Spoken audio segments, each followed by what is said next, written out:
Okay, we're going. So normally I have an intro. I'm not even gonna bother. So we got my boy Tino from Etobicoke. Is it Etobicoke? That's correct. Yeah. Yep. Okay, this is kind of crazy because I met you over the internet, and you live like literally one city over from where I live, pretty much. Like we're basically like neighbors. So I don't know. I just thought that was like so random. That was like the most random thing ever.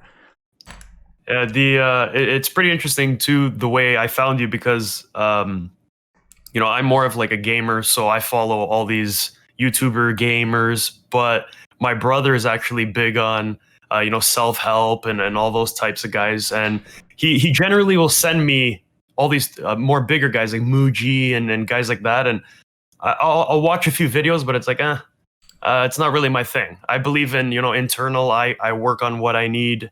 I know what I want in my life.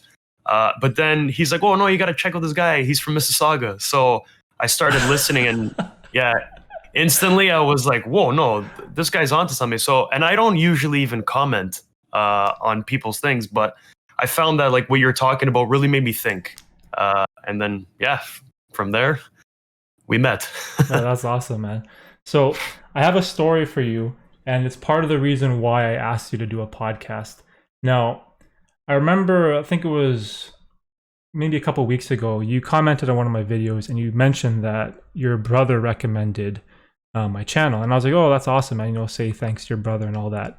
And then I checked out your YouTube channel and I noticed that it was like a Let's Play, like gaming channel type of thing, right? For like video games, right? Now, the problem, like to be perfectly honest, the problem for me is that I'm into all this like super productivity, time management stuff. And in the past, when I was younger, I used to be obsessed with video games. And when I say obsessed, I mean like I would play until like 4 a.m. and I wouldn't sleep properly. I'd like skip school. Like it was a crazy like addiction that I couldn't control. And that's part of what I've used to fuel my YouTube channel is this obsessive compulsive like personality trait that I have. So I've always been extremely leery of like video games or even trying to like follow specific video games. So your channel didn't resonate with me at all when I first saw it. And that's fine. And it wasn't until recently you again made a comment on one of my videos. And this time I recognized your name because I remember you commented previous, right? But I forgot the fact that you created video game content. It must have like slipped my mind. So anyways, I still went to your channel anyways just to check it out. But this time, the first thing I saw was a video about your dog. I think the dog's name was Yoji? Yoji, yeah. Yoji, yeah.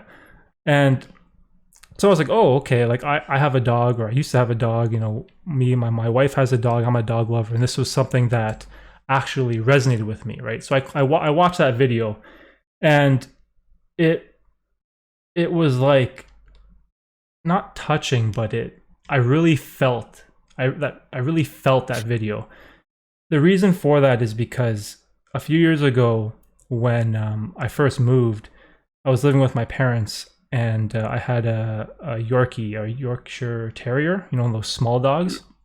Mm. And my parents sold our childhood home, and the real estate agent came over to show our house to a bunch of clients, right?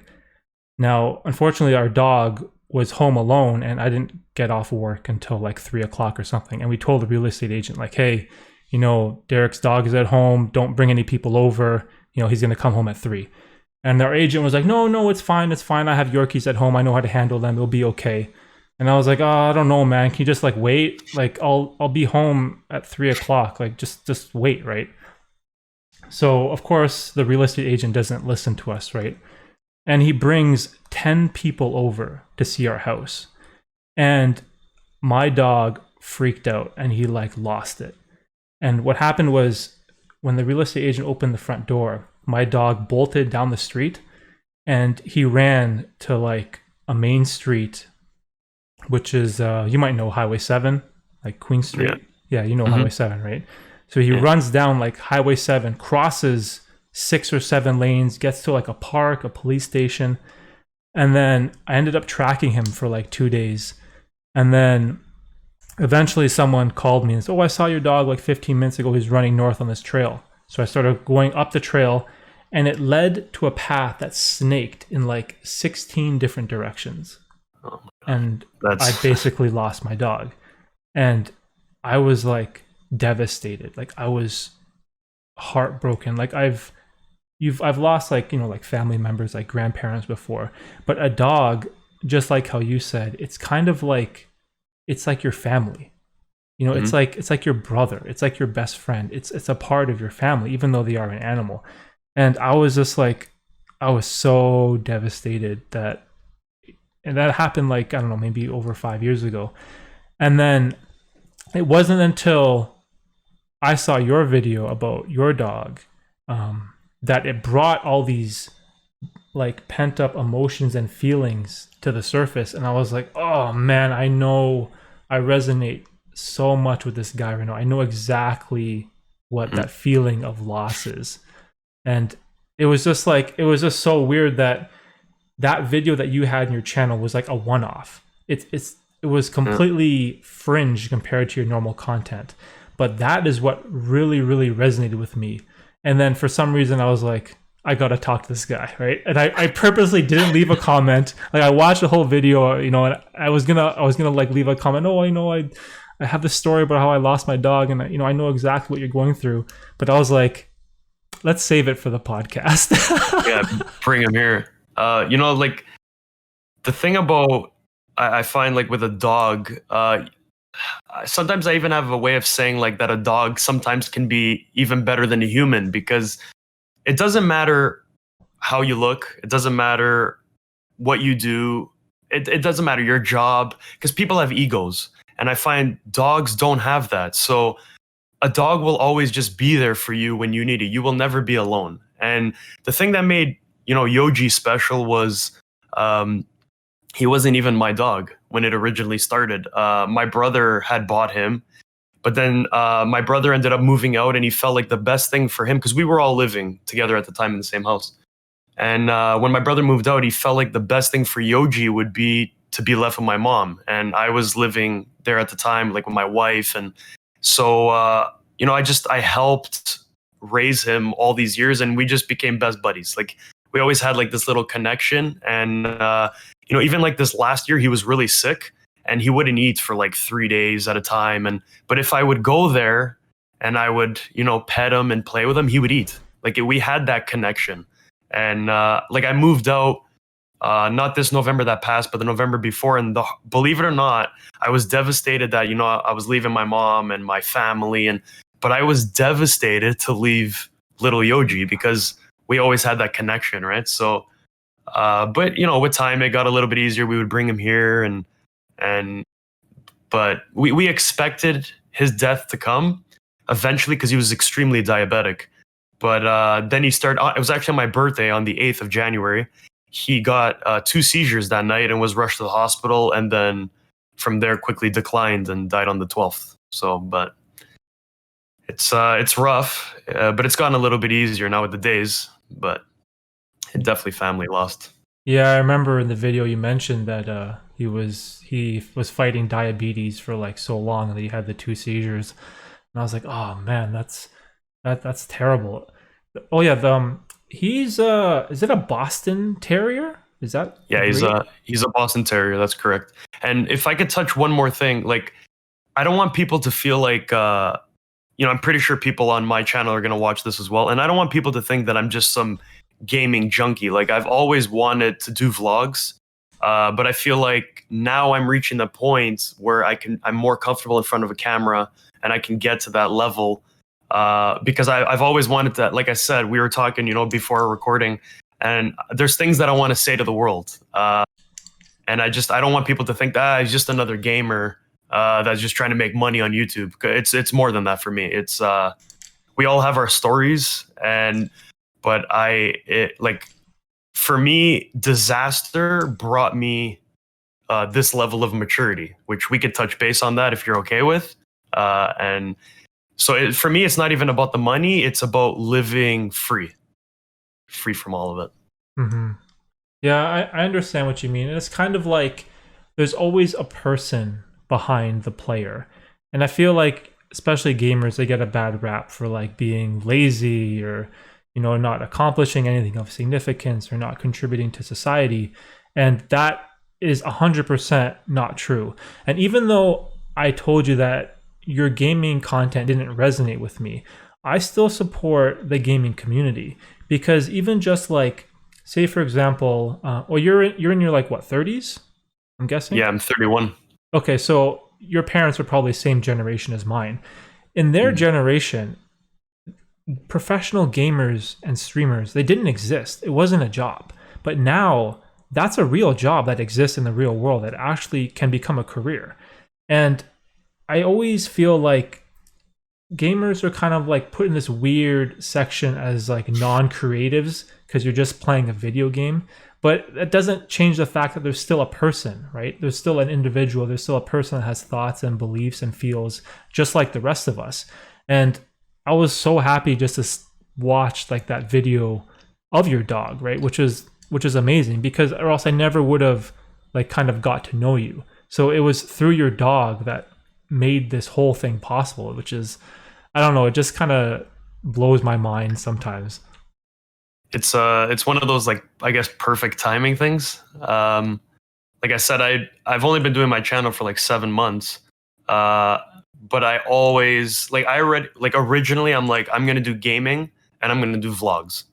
And I did one because I just got a PS5, so I did a vlog about that, and I was like, you know what, like I think I like this. And then I lost the dog, and I was like, I want him to live on forever. And I feel like YouTube is something that's going to be around for many years, it just keeps exploding, Hmm. especially now with everybody at home because of the virus. Like, more and more people are, one, watching, and two, creating, which I think is phenomenal because it's not a competition.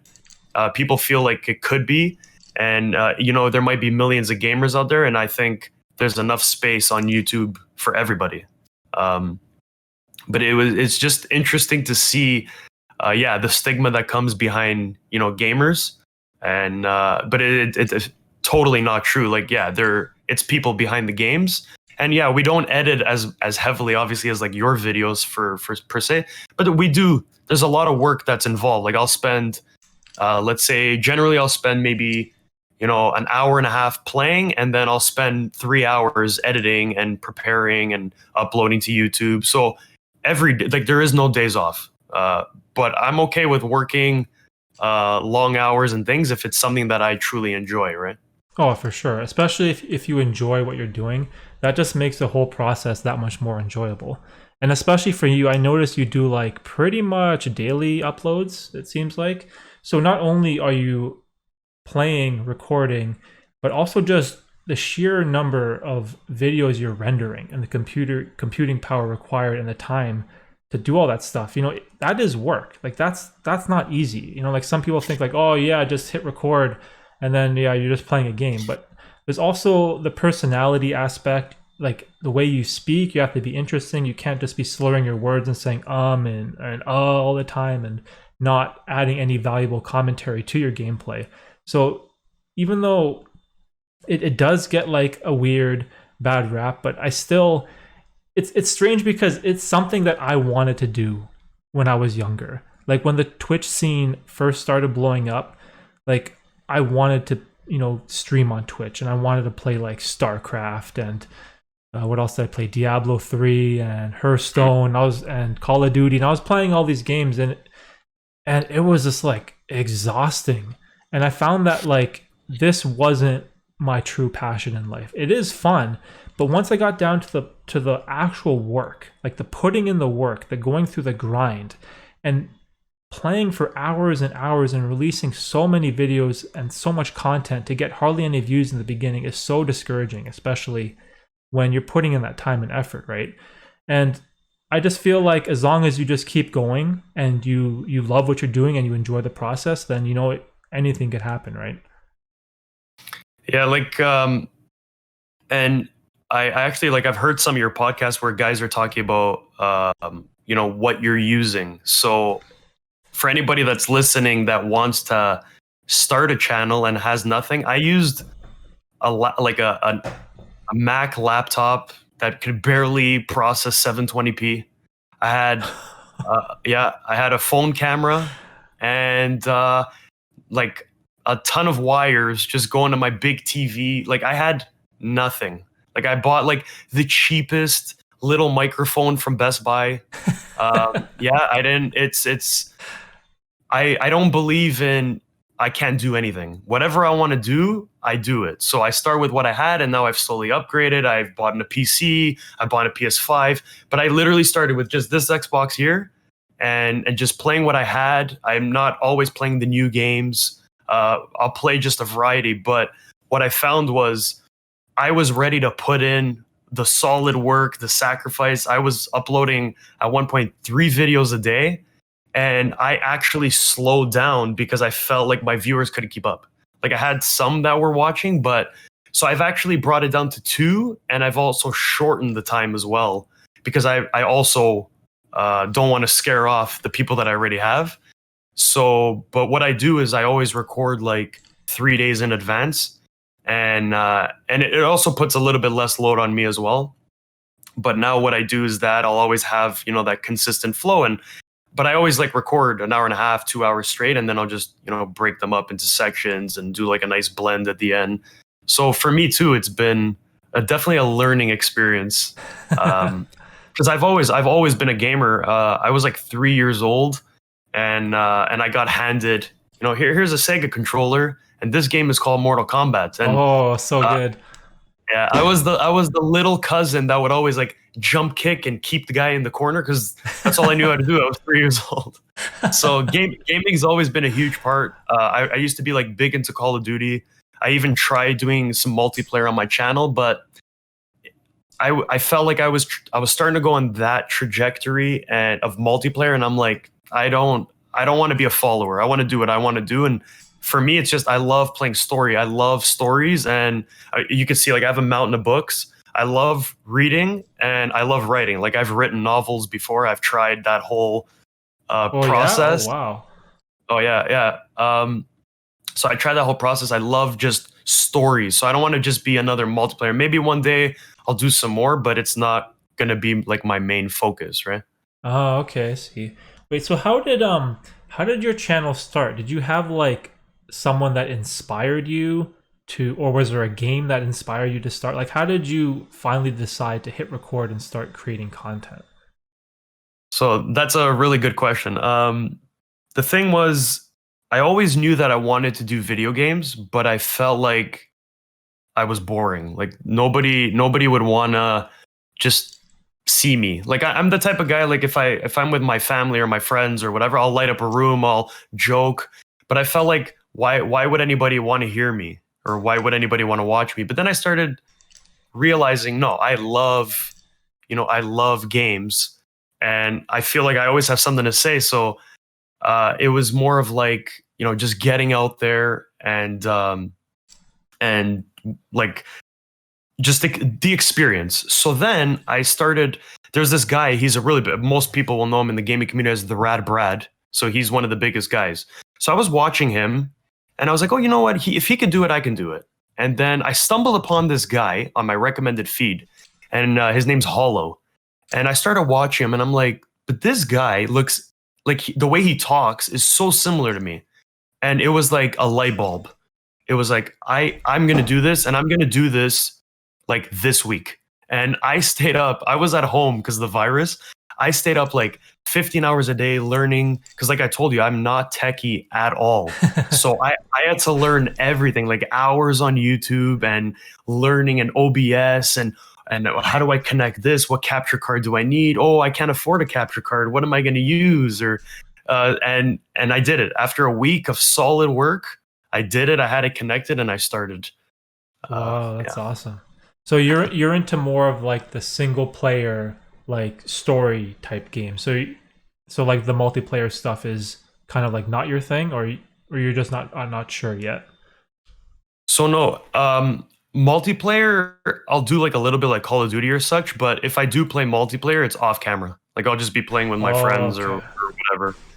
Call of Duty was always like the game of the multiplayers that I felt like I excelled more at. So I used that one to kind of do. Like I did like I think it was like 15 videos. I did like some tips and tricks and whatever. But I just felt like I rather do like the game walkthroughs Oh, because I love okay. stories. Yeah. So is your long-term goal like just strictly YouTube content, or will you dabble in like streaming on Twitch? Like what's the plan? Like what's the future here? So YouTube is one of the two things that I want to do in my life. My end goal would be I don't need to be famous. That's not what I'm looking for. I'm looking for just a life of freedom. Like I don't want to be in a regular mediocre job. I just want to have my YouTube channel and do something that I absolutely love. And I also want to be an author. That was my original plan. Oh, that's And wicked. I just I felt like I wrote for 6 years. I know it's there's people that write for double that, but I felt like I hit kind of like a roadblock. I needed to take a break, so I decided to create something in another way, which was YouTube that I wanted to originally do. But the most interesting thing about all of that is that I never used to read. I never picked up a book. I think the only book I ever read was Hamlet in high school because my teacher absolutely forced me to do it. So I read that, and then I had like I graduated, but it was those 6 months of being left behind. So a little quick story is I felt like I met my wife. We were in grade 10, and we went through school together. We were in school, and I got to a point where I was like, I don't care about school. Like I current podcasts like that I watch of you and you guys talk about like university and stuff. That was never my goal, and I don't bash anybody that does school. I just for me, I was like, no, this is not something that I want to do. And everybody around me, all my friends graduated, and I was left behind, including my wife. So watching my wife on the podium, I was like, I'm a loser. Like I got left behind, and my school actually kicked me out. They're like, we're not. I'm sorry, you're gonna have to go to like an alternative school. So I went for 6 months to a school with juveniles and dropouts and guys that wanted more credits. Like I saw people getting stabbed. I saw all kinds of Whoa. stuff. And I worked my butt off. And in 6 months, I got 14 credits and I finished high school.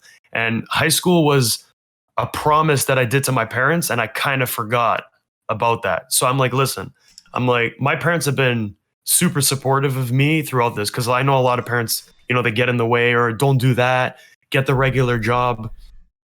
And for me, it was like, I did it. I'm like, here, this is a promise that I did to you, like just high school, but now I got to take it further. So I graduated. I was lost in life, but I knew that I wanted to do something else. I didn't want to just be a regular Joe.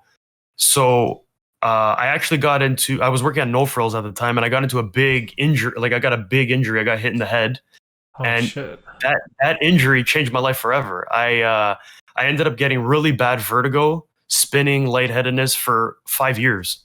So from 20 to 25, I was bedridden. I lost all this weight. I became extremely antisocial. But through the hardest journey of my life, I learned that that was it. There's no more wasting time. So when I started feeling better, I got a job again, which I hadn't worked in 4 years. I developed like severe anxiety. I learned that, whoa, no, like the man that I was coming out of high school died. He died in that accident. And now I was somebody else. So I started working. I felt good. And I asked my wife, the wife now, to marry me. And I lost my job 2 weeks later. And Oh. so I was working for like 3 months at the time, and I was like, what is going on? I just was debilitated, came back. Now I have a wedding to pay for. So I had already previously dabbled in some construction. So I took the whole, construction route, which is a job that I utterly hate. Anybody that knows me knows I hate it, but I did it to pay for that. But in that span of being home, I discovered writing. And I was just like, what do I want to do with my life? And I literally wrote down a list of 5 things. What would I do today? So I was like, oh, a writer, maybe a boxer. because I was feeling good, but I'm like, oh no, I can't do boxing because if somebody uppercuts me good, I'll be in bed for another 5 years. So that one was off the table. Singing, I'm like, yeah, no, I could never sing in front of a mic. And writing just made sense. I was like, you know what? I love stories. I love to watch movies. So I went out there. I started writing a book. It was utter trash. It was terrible. But then Oh I wrote no. another one and another one. And then I started self-publishing on Amazon. And then I kept just going with it, rejection, rejection, rejection, and learning from it. And then I reached another milestone. And I was like, maybe maybe I'm born to be a writer, but maybe not right now. And being at home again, I find like if I'm sitting at home, I start to think about creativity. So I was like, this is it. This is what I'm doing. I'm doing YouTube and I'm doing it this week. And I made it happen 7 months ago. Wow, that's amazing. That perspective you have, that you're a writer, but maybe not right now. That's like that's crazy. That's making me think. But you know what I've noticed? The more that I talk to people, especially people like ourselves, that we end up working jobs that we have to, or just to pay the bills or whatever, and it's not our passion. But the more I talk to people like that, the more I realize that a lot of human beings don't find their passion in life until their late 20s, their 30s, or even their 40s. Like when you're in high school and you're 18 or 17 and you have to pick what degree and what university you want to go to join a career for the rest of your life. How are you supposed to pick the right decision? How are you supposed to know what you want to do for the next 40 or 50 years? And that's the thing about school that drives me crazy. And whenever I talk to people like you, that you have a very similar journey that I had the kind of like maybe not as crazy with people getting stabbed and all that kind of stuff, but but I definitely had a very rough time going through school where I just hated it. And it's very strange because I used to be very analytical and like very strong on the mathematics side, where my grades in school would be really high in the maths and sciences. But in things like English or in creative writing and stuff, I would be barely passing any of these courses. And now that I'm in my 30s, I love to write as well. And this is just something that I found recently. I love stories. I love writing about ideas and brainstorming things, and all that mathematical ability that I had before, where I went to university for computer science, that's kind of like all gone. And I've discovered this completely different personality, which is the person that I am now. And I was nowhere near that when I was 18 and I had to decide which university I wanted to go to for the rest of my life. And I feel like, especially with the internet and how you can listen to these stories from other people and other success stories, I believe it's very important that we teach, like especially the younger generation and our kids, that anything is possible. Like I have a daughter who's going to turn 1 year old next week, and what's going to happen like 15 years from now when she's 16? Like what job is there going to be that doesn't even exist today? Am I going to be an open-minded person, to let her pursue that if that is something that she loves and that she enjoys? Or am I going to be like stubborn, like our parents' generation that thinks going to university and getting a 9 to 5 is the only way to be successful in life? And I think that's a huge mistake that I don't want to commit myself in the future. And I like talking to people, especially like yourself, that have these perspectives on life, that, hey, maybe you are a writer, and maybe whenever you're inside, you absolutely love writing, and it might not be working out now, but you're still open to the possibility that you could become that in the future. And I think that's amazing. Yeah, like I said, it was just reaching that certain threshold where I felt like I hit a wall. So for me, I was like, maybe I'm not mature enough. Maybe I haven't reached where I need to be to tell that story that needs to be heard. And I know that that can be subjective. Like the writing industry is not easy. It's not easy to crack. And I was really desperate. Like there was even one time that I walked into a printing house in Mississauga. It was Yeah. on Tompkin. Yeah, I walked in there with my dirty construction clothing. And I was like, listen, I have a manuscript. Will you try it? And she's like, no, there's the door. And I was like, okay, thank you. She's like, you need an agent. And I was like, yeah, I've been trying that for years. It's not working. And she's like, just keep trying. They're like the gatekeeper that lets us know. And I'm like, but I brought you the manuscript. And they're like, yeah, no, that's not how it works. And I was like, okay, I tried, changing, because the thing for me, and I'm pretty sure, millions of people go through this, is every day that I work a job that I don't like, I feel like I die a little bit inside. And I think that's for all starving artists. Everybody was born to do something. Like there is nobody that is just here to be here. Like people say, oh no, but I don't have a craft. And I'll tell them, I tell this to everybody that I know, you have something, you just need to take the time to find it. That is the most important thing that you can do. And I find a lot of people will fill their head with like social media. Like I use social media, but I find like people will dump too many hours into it. They're not paying attention to the world around them.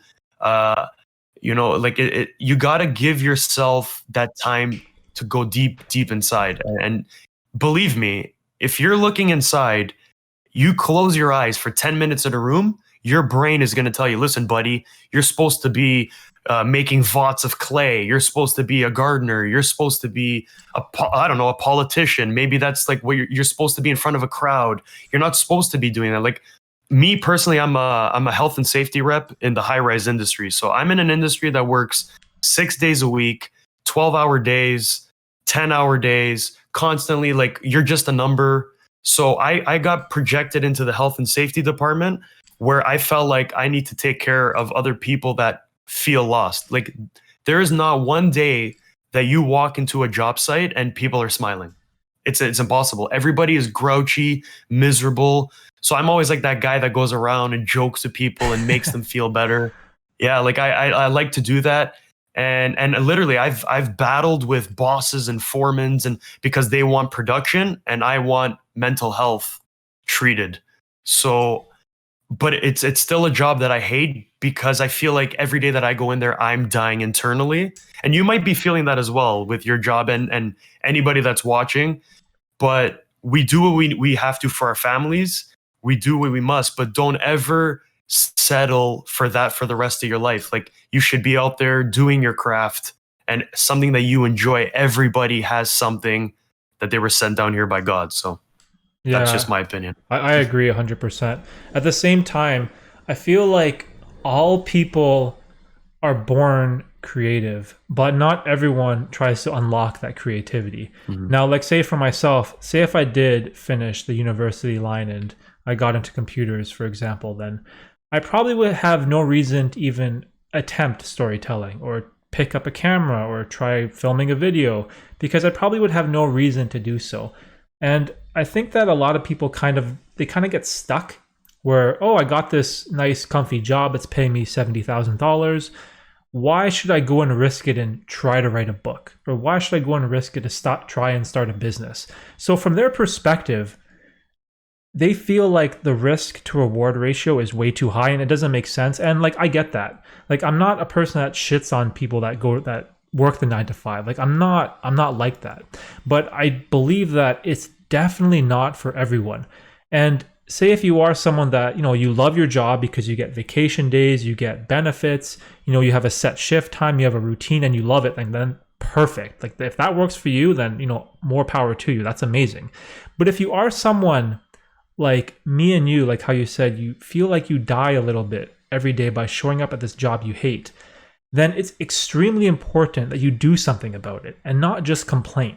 Because like for my job, I'm a courier. I don't know if you know, but like I work with a lot of people that are extremely disgruntled because we're lifting heavy boxes, we're lifting things that are awkward, we're driving dirty trucks, and we're out there in Canadian weather. It's either way too hot or it's way too cold, and it sucks, right? So there's a lot of reasons why couriers are generally upset, and even because of this COVID stuff, like everyone is ordering stuff online, so it's even worse because now like couriers are just overburdened, and it's just like it's a horrible time for us because there's just so much work, right? And everyone's just like pissed off, and like I get it, but If that's not what you want to do, then you need to be very intentional with your time and do something on the weekends or do something after work, and try to make that future possible. And this is something that I've been advocating recently, because this is what I'm living right now. Like when I finish my job and I come home and I take care of whatever I have to do, the first thing I'm doing is, okay, next YouTube idea, next thumbnail, next title, what am I filming? What am I going to be talking about? And I'm always just like thinking about things to do. And then you'll realize when that stuff becomes very important, when stuff like Netflix and television and the baseball game, like those forms of entertainment, you don't even care about them anymore, because you have a goal in your mind that is so much more important than those other things that mean nothing to you. And I've made this like crazy self-realization at the end of 2019, I think. Yeah, the end of 2019 is when I kind of like discovered all this stuff. And I'm like, I need to learn more from like other people. And it doesn't have to be people that have 1 million subscribers. Like I need to learn from anyone's perspective, or anyone that has a similar mindset or mentality as me. And that's part of the big reason why I wanted to talk to you, because I saw the consistent grind and hustle of your YouTube channel. Even though you said it's been 7 months or 8 months. How long was it? 7 months. Yeah. 7 months. You have like over 100 something videos already, right? So okay, so this guy's putting in work. Like you're really like going after it. And I just hope that, you know, you just continue pursuing it. And, you know, maybe one day if the writing thing works out, then you can also pursue that avenue as well. But it would be amazing if just like more people can turn their passion into an actual job, you know, to feed your family and pay your rent. Like that's my like ultimate dream, right? Yeah, like it's actually I passed the 300 mark already of videos. And I actually compare myself to a Danish YouTuber. He's got 2 million subscribers and he's got 10,000 videos. So he does exactly what I do. So walkthroughs are actually not as popular as you know, the typical multiplayer niche is what they like to call it. So I don't get discouraged. I have 72 subscribers and I love making them happy. A lot of people have like a lot of subscribers that don't watch their videos, but I do. Like at least half of my subscribers are watching it. So it makes me happy. Not a lot of them are actually people that I know. I've made, you know, new fans, and it's a really cool experience to know that even if it's just these 10 or 15 or 20 people that I don't know, if I can make their day with some classic games or some new games that are coming out. I've even done like requests a few times. Meeting people and interacting, just doing something that I love, I think is the greatest feeling in the world. And, you know, like doing a job, like you were saying, like it totally is the saddest thing. I think like the biggest concern that I have with people that are in the construction industry is the exhaustion levels that they feel. So for me personally, I don't drink coffee, and I had to learn to drink coffee. I don't like the taste. Like for me, it's bitter. I can't stand it. That could be silly for most, because most people drink coffee. So people are like, you never drink coffee? I'm like, no. But it reached the point where I'm willing to drink coffee to have the energy after work to be able to do the things that I need to do. Because some days I need to be up until 11, but then I got to get up at 5 a.m. So I'll sacrifice now for the future. And if it happens that, you know, I never do become an anybody, I never get the author status, I never, you know, make a big YouTube. When I'm on my deathbed, I think the most important thing for me is that I tried.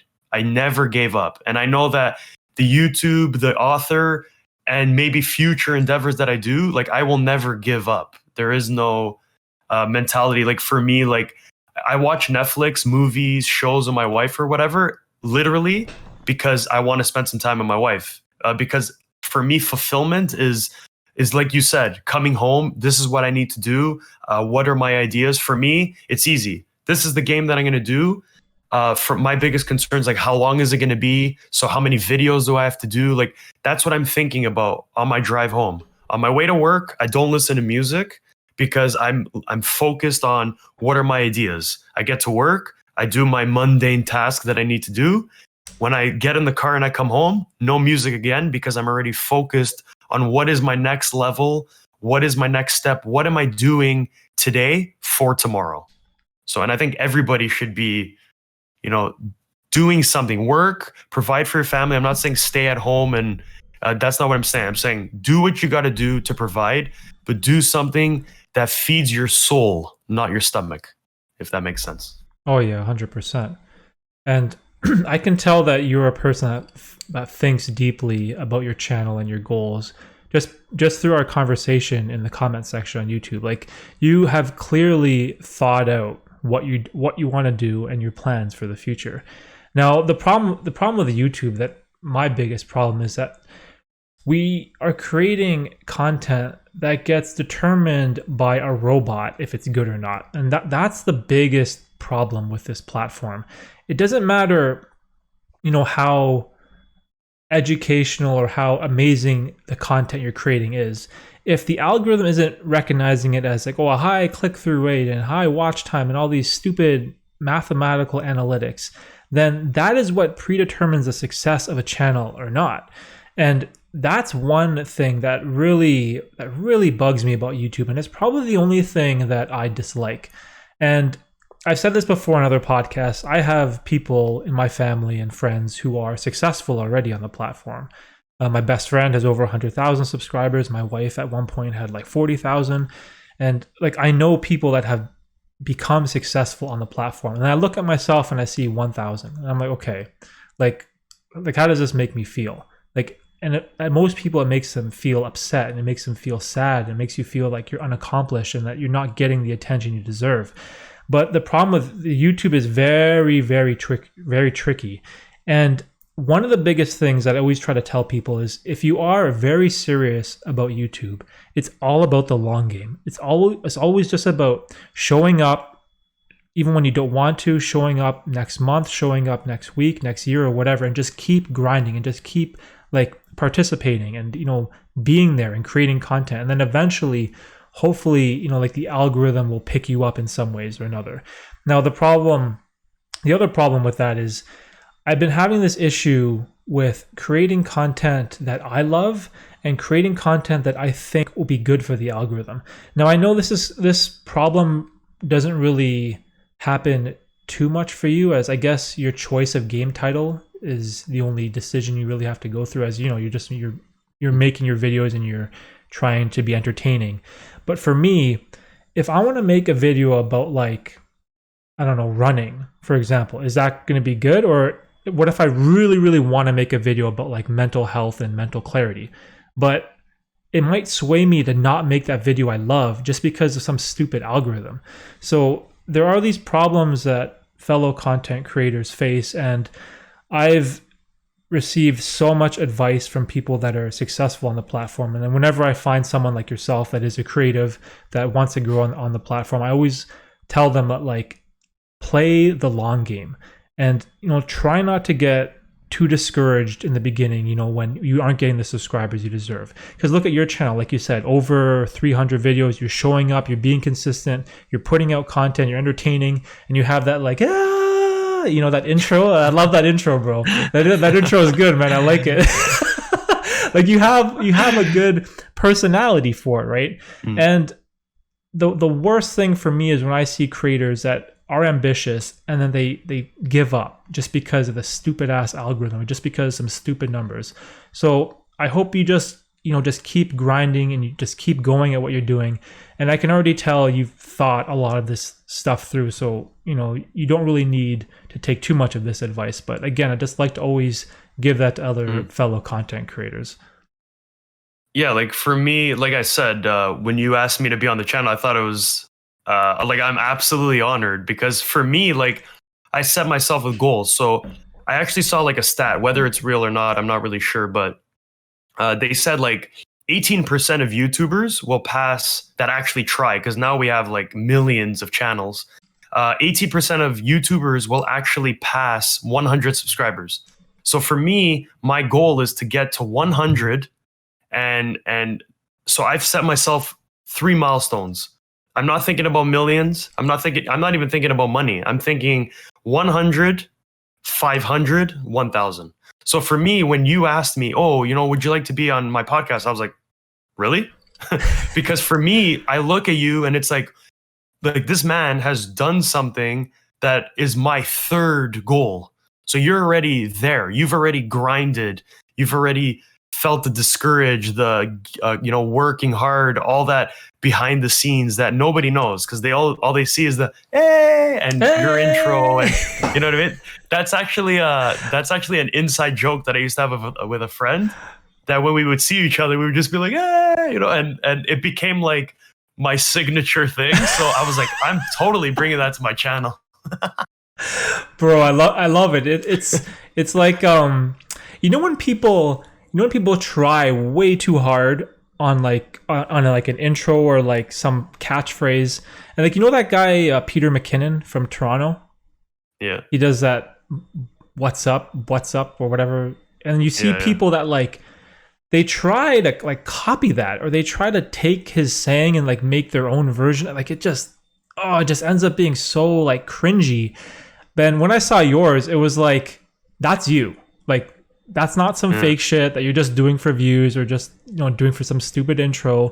And it's like kind of like part of your personality. And I like that when I watch a video, you're gonna do that little intro thing. I'm like, oh, okay, this is cool. a lot of people say that. Like, oh man, like I love your gaming, I love you're funny, you make faces, you make all that stuff. But that intro, I love it, and I'm like, hey, that's what I'm doing. I'm not gonna copy anybody. If this is like an interstellar out there, but let's just say that by some crazy means I became as big as PewDiePie. I would say that I became that big as Sabrez. Like I didn't copy PewDiePie. I didn't do anything ever like him. And if my channel does grow, it's because I did things that I enjoy. Because you were previously talking about, you find that problem about doing stuff that your channel, like it'll help the algorithm. So for me, I don't even care. The algorithm it is depressing, but it doesn't really faze me, because I'm just going to do games that I really want to play. Because I feel like if you do a video that you want to do, you are going to make it better. If you're doing something, it's forced. People can feel the energy through the lens, if that makes sense. So for you, like I feel like the maybe I'm wrong, but the content that you've made, these videos that you've made, it's things that you think about deeply. You're not doing it just for the views. Like I can see it the way you're talking. It's like, no, I've thought about this, and this is my opinion. So for me, it's like I may grow, and I'm not going to play every brand new game that comes out, because most of them are crap. I'm going to play games that make me excited, make me happy, because then I can make like the facial expressions and all that stuff that people love. And people know that the first episode of every series, they get the biggest A, because I'm excited to play the game. So like it's just, I'm gonna be me, and hopefully people see through the gaming. Yeah, man. Oh, that's a great perspective to have, because no one can be better than you if you're just you. Like there is no other better version of yourself out there. It's just what you are, right? And you can be the best version of yourself. And I know what you mean, like about the trying to create content that you love. And I've made a few videos before that I wasn't in love with, but I had a good idea that they would do good in the algorithm. So I'll throw those out there every once in a while. Now the problem for my niche is the videos that I really loved. One was like I was holding an ice cream cone or something, and the other one I was talking about like validation or something. Like those were the two videos that like I absolutely loved, and I put all my heart and soul into it, and I loved every minute of it. And they tanked. Like they're not good videos in terms of the algorithm compared to my others. And this is what used to bother me a lot. I'd be like, oh man, I love this stuff, but now I'm kind of over it. But every once in a while, I will throw in a video here and there that I think will do well with the algorithm, and I kind of like mix it in there. Because at the same time, you don't want to be one of those YouTubers that creates a vlog, and then, oh, this is a Nike shoe review, and oh, this is what happened in yesterday's basketball game. Like, you're too all over the place.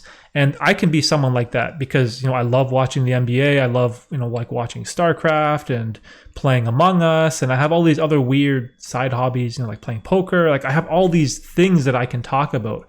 But it's also important to focus on, what is the main niche and what is the main thing that you love. And for me, it's just like this self-development, like introspective filmmaking style. That is what makes me happy. Not because I'm creating, like amazing content, but because it helps other people and it helps me as well. Because not only am I learning and becoming better as a person, I've received like emails from people that have like touched my heart, and they've like written me like essays, like literally like 6 pages of like their life story and how my video resonated with them. And I was like, oh my God, like I don't know how to respond to that. But that's the part like of YouTube that like I absolutely love. And even though like like we all want to be successful on the platform too, and we all have to kind of play this stupid game of the algorithm, which is, it's so annoying. But I try to have a balanced perspective, and I try not to lean too far in one direction or the other. So I don't know if that's how you approach your topics or your game selection. Actually, what is your next game on the list? Like, do you know? Yeah, so right now, like on the channel itself, Spider-Man is currently airing. So I've already completed it. So I'm actually going to start God of War 4. So I always have the next game ahead, because for me, like I always had Xbox, and then I got the PC, and then I got the PlayStation. So now with the PlayStation, I have all these games. Some of them are older, like God of War 4 that came out like 3.5 years ago. But now I could finally go back and enjoy these games that I never got to experience. So like I said, I do play new games, but the last new game that I played was in November. So I'll play new games, but I'm not just gonna do it because they're new. Like, okay, maybe, if you get big enough, you get like sponsors, you get things, you got to play certain games. I understand that. But at the same time, I never want to be that channel that is not doing what the content creator loves. Because for me, if I'm doing something that I love, I'm expelling that energy that people will feel it. Like they can just see it on my face. Because I've always had like that type of, personality. So yeah, for me, like, and I think for okay, I got 70 something subscribers, but for me, like any YouTuber, any content creator that's do something that you love. Because, okay, for instance, like you do get these rare occasions, like you did the video validation, which for me is my favorite video of yours. And that's the one I think I commented on you that you invited me. I believe it was that one. So you see how awesome. Like you were doing something for the algorithm, but in the end, it resonated with me. And what's funny is the exact same thing that happened to you with the Yoji video. So something that I did, like not really what I'm used to doing, but it connected with you.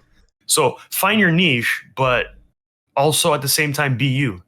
You can juggle, emotion with what you love. Don't just follow the algorithm, because you can do all these videos that you don't love and the algorithm never even catches you. So at least do something that makes you happy.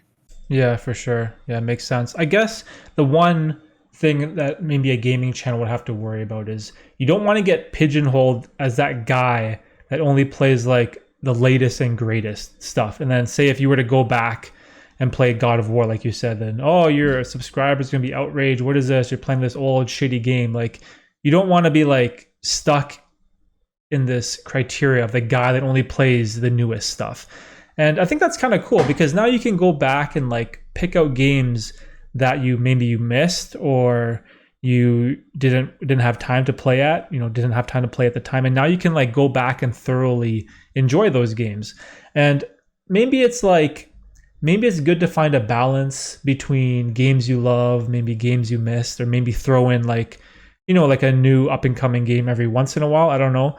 But at least by doing what you love, the whole process for you will remain the same, because you're just going to have fun.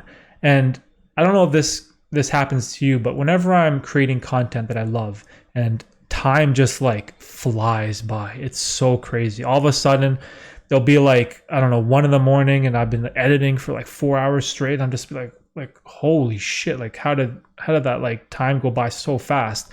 And I love that feeling. I love that you touched on Interstellar before, and that's my favorite movie of all time. But I love that like crazy feeling of just you absolutely enjoy what you're doing, like deep down in your heart. And that feeling is like the best thing, in my opinion, that you can get out of life. Because at the end of the day, like we all die, right? And like you said, when you're on your deathbed, how many regrets are you going to have? Are you going to regret not going to that publishing company or trying that book or starting that channel or opening that business? Like, what are those regrets that you're going to have at the end of your life? Because at the end of your life, the one thing that you only want is time. Like right now, there's people dying of COVID, and the only thing they want is to have another breath or to live another day in this world. And, like I'm here complaining about delivering packages and complaining about the algorithm. Like it's so stupid when you put it into perspective, right? And when you really think about like what is important to you and what do you love, and if you can just go after that, like I feel like it'll work out for you in the end. Like I always put like a lot. If anything, you were talking about like staying up until late. Like, so I get up super early, and there's days like, for me, the biggest thing is like my editing is like in a gaming channel. There's not too much. It's a lot of like cuts or like little cleanup, but like processing, making thumbnails is insane because I'll make like 5 thumbnails before I decide like, okay, this is the one that I'm going to use. Because what I'll do is, I'll screenshot maybe 100 in one game. So that is like time consuming. I got to process it, put, my numbers and letters in it and all. But when I go to bed and I hit the pillow and I'm like, oh no, I got to get up in 4 hours. I'm still happy that I didn't waste a day, because the biggest thing for me ever is not wasting a single day. And literally my wife will tell me, can you like just give me one day? And I'm like, yeah, sorry. Like, because I'm an extremely hard worker for if it's something that I love. Like if it's on the job, believe me, if it's on the job and they're like, oh, do you want to do overtime? I'll always try not to do overtime. Because I know like, and here's the thing, like last year, and this is not a gloating nothing, but I worked a lot. So I made almost 6 figures last year and I was depressed. So most people are going to be like, but how did you make all that money and you were sad? No, I was miserable. And I was only happy when I would come home and write in my book or type that next chapter. Because money for me is not what I'm after. I'm after just enough to survive, with my wife. One day we're going to have some children, like, and I want to be every moment that I can with them. And for me, that family has always been the biggest thing. And this goes back to like Yoji, he's just a dog. Some people are like, it's just a dog. No, for me, it was family. Family is the most important thing, and spending the most time, because in today's society, we get pulled into, these jobs that all these hours, especially the industry that I'm in, it's 6 days a week, go, go, go. But where's the time for the family? And if you don't do overtime, they push you out. Like that, my position is a little bit harder because I'm fully certified. So you kind of have like that anchor into a business. But I see every day these guys, like guys coming to me, guys that I haven't worked with in months. Oh, Tino, can you really, help me? Like, can you find me a job? And I always try, like, because I know a lot of guys from different companies, and I'll always try. The construction industry makes a lot of money, but it is a brutal environment that is still stuck in the 1970s. I always say that, like, they treat people horribly. So I'm always that guy that does the one-on-one, respects them. Like I said, makes them laugh, always joking, whatever. But like, I know how I feel inside for myself. Like, I respect anybody. My father has been doing this for almost 35 years. Like, I know that generation, they had to do what they had to do. But I can't do it. I can't do it for myself. I feel like I'm here for more, and I want to be able to spend. So the point of all of this that I'm saying is we don't spend enough time with our families, and I want to in a sense, have, in a gaming term, a cheat code and be able to spend all that time with my family. That's my goal. So Yeah, man, that would be amazing. For me as well, my goal is it's 100% centered around time. And I don't know what video I talked about this. I talked about how I stepped down from my full-time job and now I only work part-time. And when I did this, the ridicule that I got at my job was crazy. It was crazy. Everyone was like saying how stupid I am and how dumb of a decision it is, and like why would you give up your full-time position to move down to part-time? And it's like, well, like look, we just had a kid and my wife has maternity leave for a year. What are we going to do when the maternity leave runs out? Who watches a kid? Like, is the government going to do it? Are they going to pay for daycare? No, they're not, right? Like, you got to figure that out yourself. So I saw an opportunity where I could shift to the afternoons. So I only work in the afternoons now from like 3 o'clock to 9. And it's been one of the best decisions I think I've ever made in a while. Now, I am losing like money from my paycheck, but the sheer amount of time that I've gained for not only my family but for myself as well has made me like exponentially happier. Like I'm just so much more happy now, because before I didn't wake up as early as you, but we used to work 4 days a week, 10 hours to get your 40 hours. So we would work like, I don't know, like 8 to 7 with like an hour lunch, right? So whenever you work 8 to 7, you're basically, your whole day is shot, right? Like you got to get up like at 7, you get home super late, you have dinner, you shower, then it's like, oh, I got to go to bed and, get ready for work tomorrow. And I have these stretches of like 4 days in a row where I couldn't spend any time editing, no time writing or filming or nothing. And it was just horrible. And I was just like so miserable. And I had to wait until the weekend. And, everyone is like, oh, thank God it's Friday. Yeah, that stupid saying everyone has, right? Like, everyone's like so happy it's Friday. And for them, their reasoning to be happy was because now they can go out and party. Now they can binge watch Netflix. Now they can do all these things that they wanted to do, hit the club, go to the bar, whatever. But for me, I was so happy that the weekend was here so that I could work. Like, that's what was crazy. Like, that is what made me so much more happier than getting whatever, an extra $150 on my paycheck or whatever it is that I gave up, right? Like, the amount of money that you make doesn't dictate happiness. And I always try to tell this to other people that not having enough money can bring you hardships and can make you sad. But having a lot of money doesn't make you happy. And you can clearly see this when you look at like billionaires and billionaires and all these people that are crazy rich. And a lot of times they're depressed, they're not happy with their lives, they don't know what they're doing, they don't have like a path, they don't have a passion.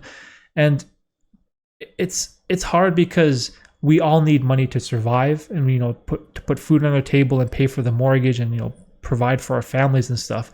But that shouldn't be like the only goal that society deems that is successful, right?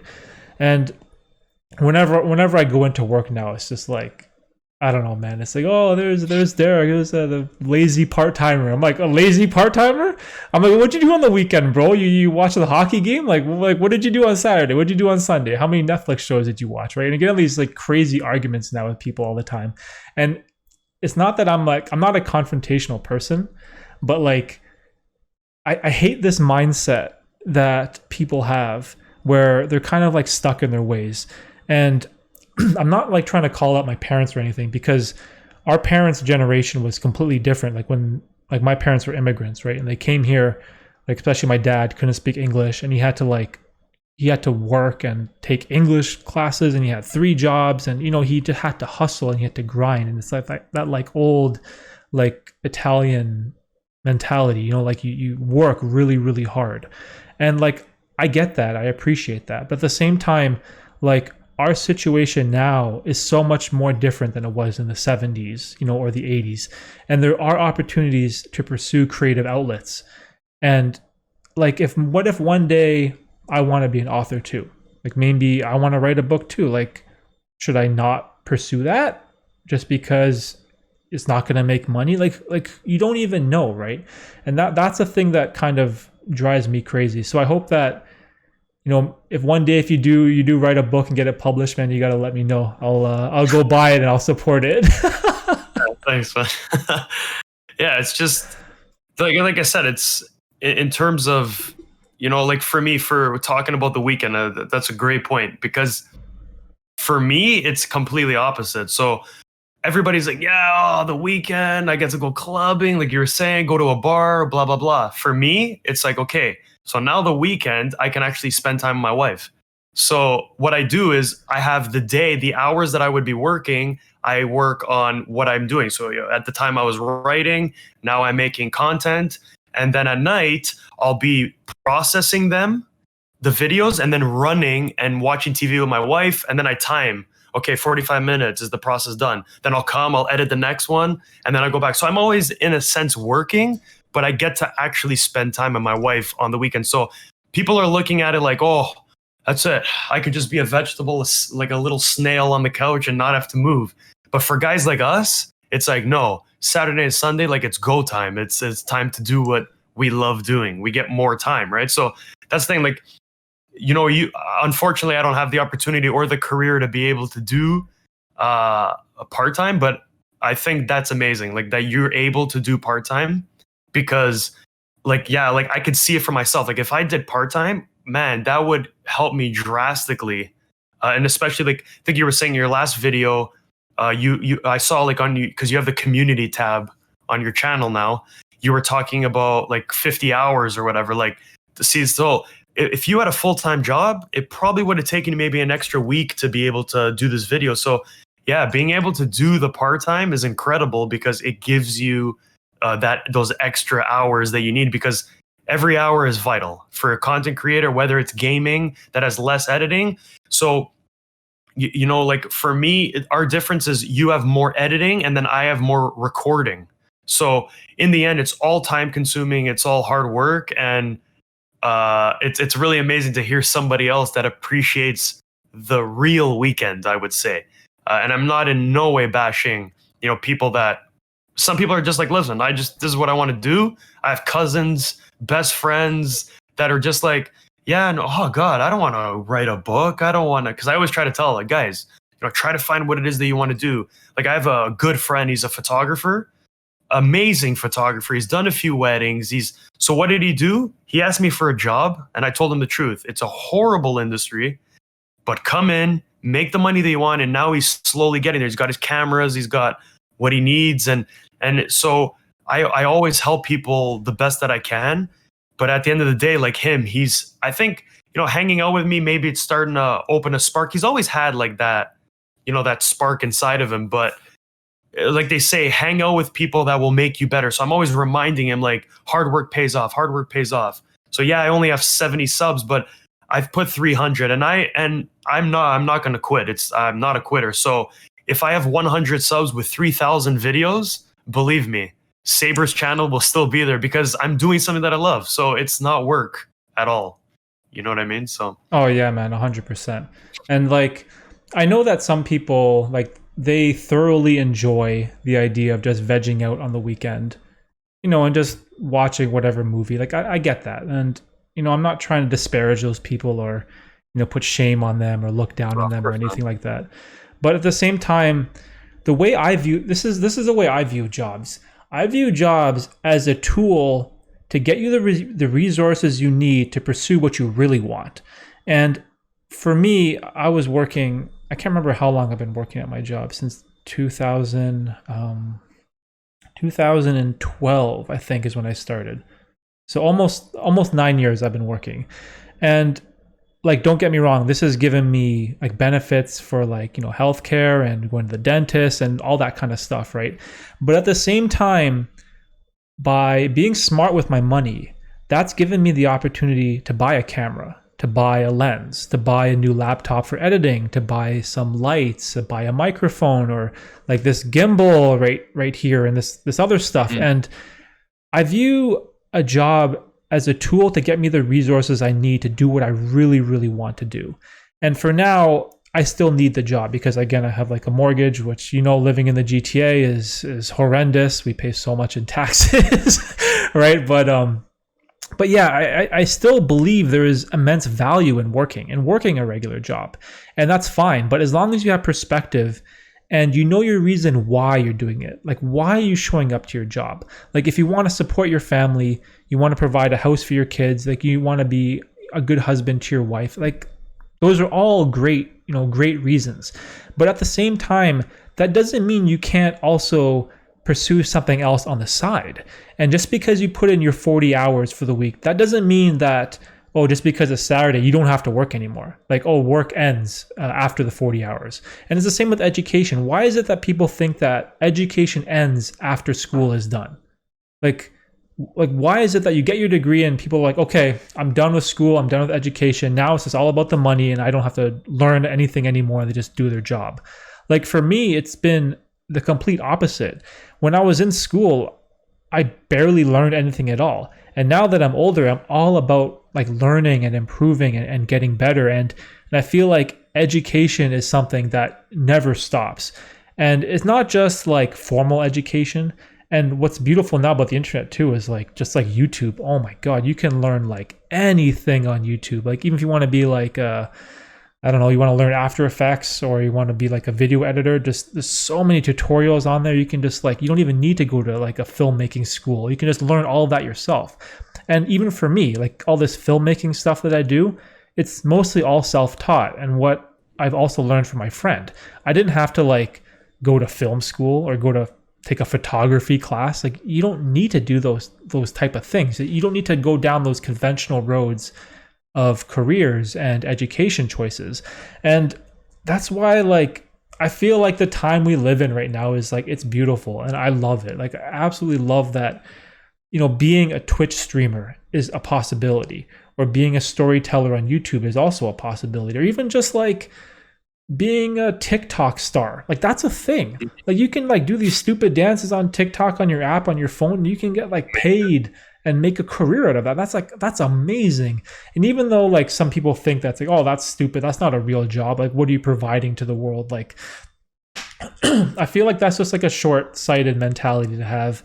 And whenever I meet someone like especially like yourself that has clearly aspirations to go down a creative path, I want to support those people, like no matter how big their audience. And I see that you're very introspective, and you see that you have 70 subscribers, and you have this goal of one day hitting 100 and 500 and 1,000. But for you, it's like the love and the passion is like what really drives you, and it's not like the money, right?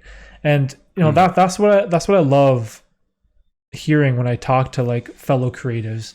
And I think I enjoy these conversations so much because the conversations that I have at work and at my day job with my coworkers, I can't talk about any of this stuff. Like I can't talk about like anything. Like if you even mention like Bitcoin to these guys, I'm like, oh, that's like some fake money. Don't invest in Bitcoin. You out of your mind. I'm like, well, what if that's the currency of the future? Like what if it is? Like you don't know. Like you have no idea, right? Like what if like this idea of Uber and what is it? Uber Eats and all those food delivery services. What if that? Yeah. What if that becomes the future and everyone's just ordering food and getting it delivered? Then wouldn't like the logistics like industry and driving and couriers be like a really good career to go in? Like don't people think about stuff like that? Like what's like you don't know what even 5 years is going to be like from now. And I don't know. I always remain like optimistic, and I thoroughly enjoy like even just this conversation that we're having, right? Yeah, no, same here. Like, especially being like a first podcast, like it is, yeah, like just an amazing experience. And that's the thing. Like, it's same thing with me. Like, there is no way in hell that I can talk to anybody. And like, some guys know that I do YouTube, but most people don't. I'm not gonna go out and tell people, oh, I make a YouTube channel. They're gonna be like, well, what's wrong with this idiot? Like, because that's what it is. It's a very 1970s type of a thing. But the other thing that you had touched base on as well was self-taught. So like for me, I started reading like crazy to write my own, because I was like, okay, what are these guys doing? Like, why is Stephen King so good? J.K. Rowling, like, why are they pros? So I did that. I wrote for a few years, and then I took like a creative writing course because, like I said, I don't know, I just never went to college, whatever. And so I took a creative writing course, and I kid you not, the teacher was like, I think it was my second day there. It was like a 15-day course once a week. 15-week course once a week. She's like, Tino, there's nothing that I can teach you. And I was like, what do you mean? She's like, no, everything that we're doing, you know. And there was one class, because she would give us like a subject for us to write about and bring the following week. So she wanted me to give the warmest experience that I had ever had in my life before the age of 6. So I started thinking, I'm like, what am I going to do? And I remembered the warmest sadness that I ever felt, because my grandfather had passed away. I was so small, it didn't really mean anything to me, but the love of that I had for my mom, her pain was what I resonated with. So I wrote this story of myself as a 6-year-old and what I was thinking, what I was feeling, and literally she cried when I read it at the class. So she's like, Tino, you're a stellar writer. Like, don't give up. Don't ever stop, because you're born to do this. Like, there's nothing that I could teach you. So people that also think there's a stigma of self-taught, absolutely not. The world that we're in now is, I think we're going towards like a direction where there's the industrial area is coming to an end. It's more of like we are always going to have construction. The world's always going to be being built. But at the same time, the way to make money is going to be online. Like it's a lot of people are working from home. And I think, yes, the virus hopefully will eventually dissipate. But at the same time, this new thing from working from home is going to be the way that we're going to stay. A lot of people are going to stay, I'm pretty sure, because companies will see it as, hold on, I can save on like a rent for, this cubicle box that I send a bunch of people to spend their day, when they could just look, they're working from home, because they can see like a shadow screen. They can see what you're doing. So they know if you're working, they have tabs on you. My sister-in-law currently does that. And the company talks about staying in this process. Like, they don't talk about returning anymore. So I could see that happening, because we're entering a new era, and a lot of like the baby boomers and things like that are like, they can't understand it, because they didn't grow up like people in our era, and even people younger than us. A lot of people, they're in a bad state. A lot of them aren't working. They're just staying home. And hopefully we do get all these online opportunities that gives these kids that now have social anxiety, because they don't go out, they don't hang out. All they have is these online connections. Like, they could be best friends with somebody over a microphone, but if they stand in front of that person, they barely speak. I know people that are personally like that. So I always try to tell them, listen, if you feel like you can't work outside, then find something online. Like I tell people of all ages, just make Twitch. If you're okay with, recording live, I personally can't. I have friends. I have one specific friend all the time. He's a Twitch streamer, and he's always like, oh man, like, you would be awesome on Twitch. I'm like, yeah, but it's not for me. I like to record. And if I accidentally burp on the microphone or something, I want to edit that out. I don't want the whole world to hear it. So I'm just more of that after gamer, Yeah. So I think, there's just, it's interesting. It's interesting to see in the direction that everybody's going and the world that's going. And I know that, COVID is scary, but everybody just has to work together and see that the world is always going to evolve. We're not fighting each other with axes anymore. The world evolved to where we are today, so the world is going to continue to evolve in a new direction. So, yeah, that's true, man. 100% agree with everything you just said. Hey, bro, we literally just did well over an hour, I think. that was easy. How was the first podcast? You like it? Absolutely amazing, man. You made it very easy to just step in and feel at home. So, hey man, it was a pleasure talking to you. I had a lot of fun.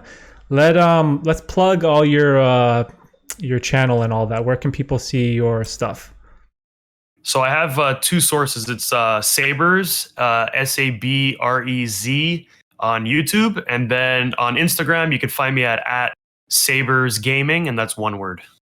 All right, cool. At Sabrez Gaming. Hopefully, one day this podcast will get, I don't know, some growth, and we'll drive some people to your channel, bro.